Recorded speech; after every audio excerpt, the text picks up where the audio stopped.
Rwaka Claude yabaye umutoza wa kipe ya Rayon Sport murabizi mu gihe bari amatora yo kugura Best Karumo uyu munsi ari kureba umukino y'abari n'abategarugori muri Esperance Tournament ari kumwe na coach Safani wundi abazamu ba AS Top bari bameze cyane imikino aryoshye.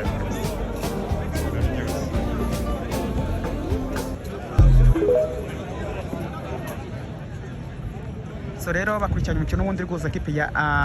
nago zifite amazina nabonye bayihaye ngo bagukunda se bamwita Murego abanyarwanda bagukunda cyane especially abareyo babwire bagukunde nanjye bakwangira iki subundi nkita ya Murego akaba secretary officer kabisa kipe ya yo sport nawe yaje kureba umupira ariko nanone ku ruhande habari abandi banyarwanda bakunda umupira wabaye n'abategarugori especially baje kureba ibana mubakunde rero nkundira abantu ashakana mwari mutista mwari imikino Murera team z'umupira banasi bakire Rwaka Claude akanda akanyenyeri ahantu hose ariko abakire bimeze bite